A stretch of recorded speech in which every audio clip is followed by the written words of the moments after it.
Setting up presets on the Desire X2 couldn't be simpler. In just a few easy steps, you'll be tuning into your favorite stations effortlessly. Start by playing the station you want to save.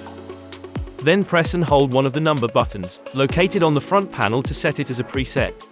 Keep holding the button down until you see preset stored, displayed on the screen.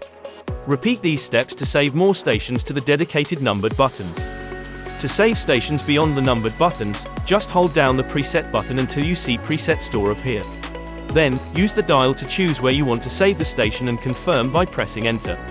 Recalling your saved stations are accessible with the push of a button. To play any of the first 5 preset stations, press the corresponding number button once. To play the additional saved preset stations, press the preset button once. Then turn the dial to find the preset station you want to play, and press enter. You're all set. With just a simple button press, you can now enjoy your favorite stations on the Desire X2.